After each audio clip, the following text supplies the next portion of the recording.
함께 나눌 말씀은 로마서 3장 21절에서 31절까지의 말씀입니다. 로마서 3장 21절에서 31절까지의 말씀, 우리 한 절씩 교독하고 마지막 절은 함께 읽도록 하겠습니다. 21절 제가 먼저 읽겠습니다. 이제는 율법 외에 하나님의 한 의가 나타났으니 율법과 선지자들에게 증거를 받은 것이라. 곧 예수 그리스도를 믿음으로 말미암아 모든 믿는 자에게 미치는 하나님의 의니 차별이 없느니라. 모든 사람이 죄를 범하였음에 하나님의 영광에 이르지 못하더니 그리스도 예수 안에 있는 속량으로 말미암아 하나님의 은혜로 값없이 의롭다 하심을 얻은 자 되었느니라. 이 예수를 하나님이 그의 피로써 믿음으로 말미암는 화목제물로 세우셨으니 이는 하나님께서 길이 참으시는 중에 전에 지은 죄를 간과하심으로 자기의 의로우심을 나타내려 하심이니 곧 이때에 자기의 의로우심을 나타내사 자기도 의로우시며 또한 예수 믿는 자를 의롭다 하려 하심이라. 그런즉 자랑할 때가 어디냐? 있을 수 없느니라. 무슨 법으로냐? 행위로냐? 아니라 오직 믿음의 법이로니라. 그러므로 사람이 의롭다 하심을 얻은 것은 율법의 행위에 있지 않고 믿음으로 되는 줄 우리가 인정하노라. 하나님은 다만 유대인의 하나님이시냐? 또한 이방인의 하나님은 아니시냐? 진실로 이방인의 하나님도 되시느니라. 할례자도 믿음으로 말미암아 또한 무할례자도 믿음으로 말미암아 의롭다 하실 하나님은 한 분이시니라. 함께 읽겠습니다. 그런즉 우리가 믿음으로 말미암아 율법을 파기하느냐? 그럴 수 없느니라. 도리어 율법을 굳게 세우느니라. 아멘. 오늘도 말씀과 기도 제일에 나오신 성도님들을 사랑하고 축복합니다. 본문의 말씀을 통해서 또 주님의 귀한 음성 듣는 시간 되기를 소망합니다. 바울의 신앙과 교리에 있어서 가장 핵심이라고 할 수 있는 오직 믿음에 대한 내용들이 이제 본격적으로 등장을 합니다. 바울이 하나님 앞에 특별히 구원의 은혜에 나아가는 데 있어서 어떤 다른 기준이 세워지는 것이 아니라 오직 주를 향한 믿음으로 말미암아 주께 나아갈 수 있다라는 것. 율법도 아니요, 어떤 행위도 아니요, 어떤 다른 무엇의 요소가 아니라 오직 주를 향한 믿음으로 말미암아 하나님께 나아갈 수 있다라는 것을 바울이 이야기합니다. 그래서 오늘 22절에도 보면 그렇게 말씀합니다. 곧 예수 그리스도의 믿음으로 말미암아 모든 믿는 자에게 미치는 하나님의 의는 차별이 없느니라 라고 말씀하고 있습니다. 그 기준은, 그 길은 바로 예수 그리스도 한 분이시라는 것이죠. 그렇기 때문에 그 예수님을 믿는 믿음으로 나아가는 것이기 때문에 그 하나님께 나아가는 길의 방법과 어떤 도구와 다른 수많은 것들 속에 절대 어떤 차등이 있을 수 없다라는 것을 바울이 분명히 밝히고 있습니다. 그러니까 오늘 우리의 현장으로 따지자면 신앙생활을 오래 했던 자나 신앙생활을 짧게 했던 자나 그가 어떠한 신분에 있거나 어떤 위치에 있거나 그의 직업이 무엇이거나 어떤 성향과 어떤 성격이거나 무엇이든지 간에 하나님께 나아가는 데 있어서 오직 믿음으로만 나아갈 수 있고 그것은 다른 어떤 눈에 보여지는 조건적으로 차별이 있을 수가 없다라는 것을 말씀하고 있는 것입니다. 그렇기 때문에 우리가 이 세상 속에서도 가끔 그런 거 있죠. 이렇게 많은 죄악을 범했던 사람이 감옥에 들어가서 어떤 목사님을 통해 예수님을 영접하고 구원받은 그런 기사들을 우리가 종종 목격할 때가 있는데 사실 그 사람이 세상 속에서는 많은 죄를 짓고 정말 되게 좀 눈에 말에 꺼내기도 좀 어려운 그런 상황들이 졌다 할지라도 그가 예수님을 인격적으로 영접하고 그가 말씀과 소망 안에서 감옥에 있지만 그렇게 살아간다 할지라도 그 가운데서도 하나님은 동일하게 은혜의 구원을 허락해 주신다라는 것입니다. 그렇기 때문에 하나님의 구원에 있어서는 그 어떠한 차별도 그 어떠한 차등도 있을 수 없다라는 것이죠. 그리고 이와 같은 차별이 없는 이유는 바울이 밝히고 있는 것이 무엇이냐? 23절에 이렇게 말씀합니다. 모든 사람이 죄를 범하였음에 하나님의 영광에 이르지 못하더니 모든 사람이 죄를 범하였다라는 것은 그 죄의 문제 앞에서 그 누구도 자유로울 수 없다라는 것입니다. 이 인류가 이 죄의 문제를 해결하기 위해서 수많은 노력들을 해보고 수많은 방법들을 동원해봤지만 이 죄의 문제를 해결할 수 있는 사람은 이 세상에 단 한 사람도 없었습니다. 그 어떤 종교도, 그 어떤 철학도, 그 어떠한 사상가도 이 죽음의 문제에 있어서 명쾌한 답과 해결책을 내놓은 사람이 있을 수가 없습니다. 그래서 오늘 바울도 분명히 얘기하는 것이 모든 사람이 죄를 범하였고 그 죄로 말미암아 하나님의 영광에 이르지 못하였다라고 이야기합니다. 바울이 결정적으로 이렇게 이야기하는 것은 결국에는 유대인들이 가지고 있었던 그 율법 중심의 사상이 너희들이 율법으로만 될 수 있는 것이 아니라 오직 그 하나님을 향한 믿음으로만 나아갈 수 있다라는 것을 이야기하는 것입니다.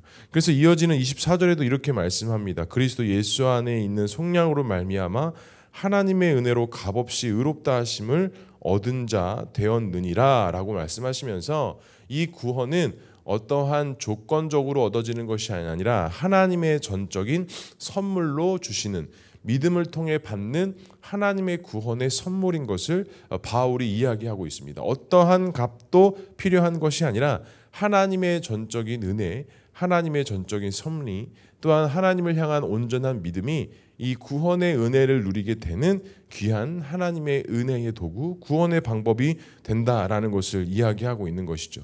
그래서 이 교회라는 공동체가 이 구원이라는 하나님의 그 대속의 사역 속에 우리가 같은 마음을 품고 같은 시각을 가져야 됩니다. 교회 안에는 정말 다양한 사람들이 있고 또 우리가 앞으로 올 새가족들도 보게 되면 정말 다양한 사람들이 많이 있을 것인데 우리가 그러한 분들을 어떻게 마음에 품고 어떻게 하나님 앞으로 인도할 것이냐라는 것이 우리 교회가 가져야 할 하나님의 마음, 나아가야 될 길이라는 것이죠. 그래서 오늘 바울이 이야기한 이 말씀을 우리는 꼭 기억해야 됩니다. 그리스도 예수 안에 있는 속량으로 말미암아 하나님의 은혜로 값없이 의롭다 하심을 얻은 자 되었느니라. 이것에는 그 누구도 차별이 있을 수 없고 하나님 앞에 믿음으로 나아오는 자들에게 주시는 하나님의 구원의 은혜의 선물이라는 것이죠. 그렇다면 두 번째로 우리가 좀 살펴볼 것은 우리의 의로움을 무엇으로 나타낼 수 있다라고 말씀합니까? 27절에 이렇게 말씀합니다. 그런즉 자랑할 때가 어디냐? 있을 수 없느니라. 무슨 법으로냐? 행위로냐? 아니라 오직 믿음의 법이로니라 라고 말씀합니다. 대부분 많은 사람들은 무엇을 드러내고 나타내기 위해 자신의 어떤 행위, 자신의 어떤 결과물들을 가지고 이야기를 하려고 합니다.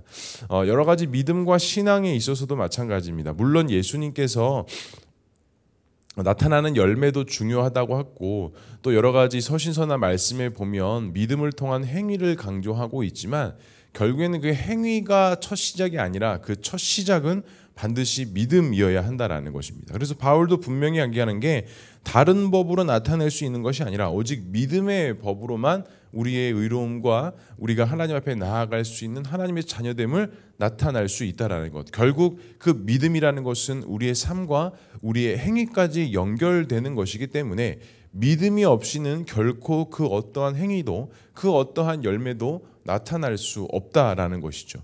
그래서 결국에는 우리가 그리스도인으로서 본이 되고 삶의 열매가 나타나는 것은 결국엔 무엇으로부터 시작이 되는 것이냐?